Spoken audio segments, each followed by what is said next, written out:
I did tell my guys this. I remember being at Utah, and it was our first year in the pack, and you know, the Stars. People had to do things for us in order to get to the Pac-12 championship game, and I guess the Stars aligned later on the evening. We ended up losing our game. The Stars aligned in the evening. All we had to do was take care of our business, and we would have been in the Pac-12 championship game that first year. So I told my guys, you guys never know what's going to happen. It's a crazy game. I know that the teams in our conference, the top teams in our conference, are playing really well.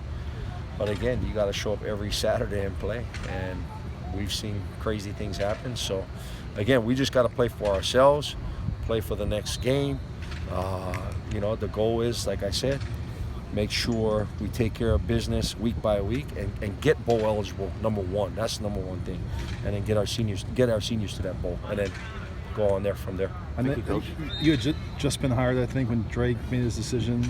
Did you have any interaction with him before that announcement? No, not before that. I was at Boise State, so when I was at Boise State, we were recruiting Jake Jackson. So, no, I had, but when I came in, I had to work my tail off to build a relationship with him and his family.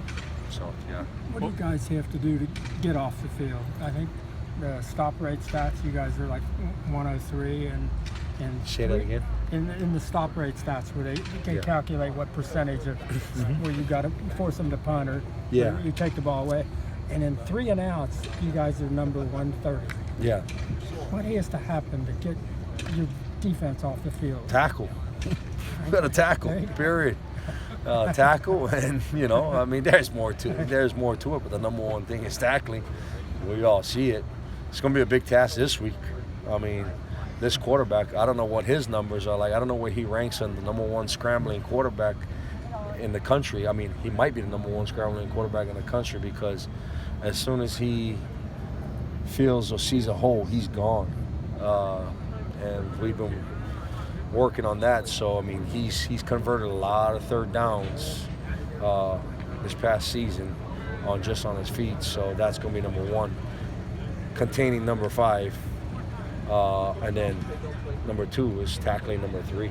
That guy's a powerful back now. He is impressive to watch.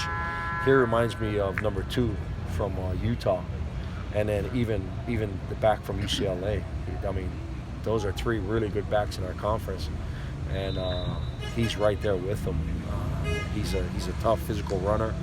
He's hard to tackle. He spins out of blocks, and so we've been doing everything as a defensive staff to work on tackling, work on simulating the way number 3 runs and the way he spins out of things. And that's a point of emphasis in the beginning of practice every day this week. So, and then the other emphasis was trying to make sure we box in number 5. We thought Tate was a challenge. This is a whole different animal. To follow up, what do you recall about that day when he made his decision and went right up to the last second? Did you recall kind of being on edge for it? Or? I was so new to it. I think Coach Nansen, Coach Helton, and the rest of the staff was more involved in it, more deeply rooted into it. So was I happy? Yeah, I was happy. But I wasn't, a part of the 2-year process. I was a couple-week process. How much of a difference just getting a guy like that back can it make for the defensive line or defensive front kind of as a whole generally? Well, I think it lifts all our spirits up as a group. None of us want to see our guys down, and we're a close-knit group, so everybody's pretty fired up. We were fired up when we got Christian back, and then now we're fired up that we got Drake back. And like I said, I was saying earlier, he brings a different versatility to the front. I think the guys did a nice job of stepping up when he wasn't there.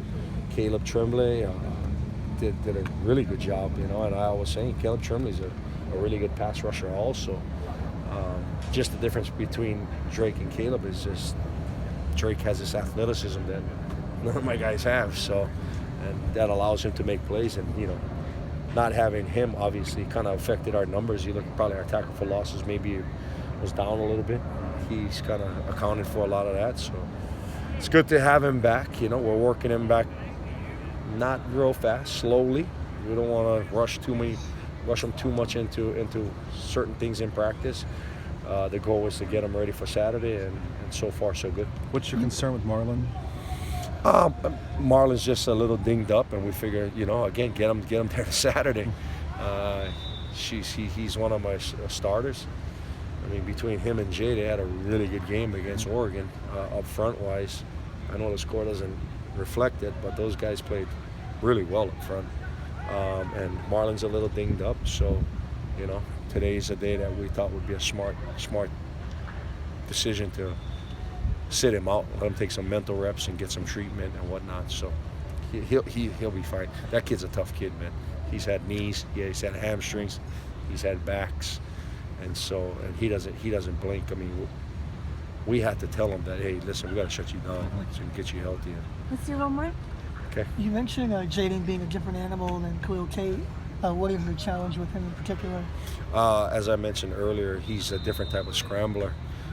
He reminds me of probably a young Khalil Tate, where if there's any type of opening, he'll take it. And so we got to be highly, highly aware of it. I mean, you watch the film.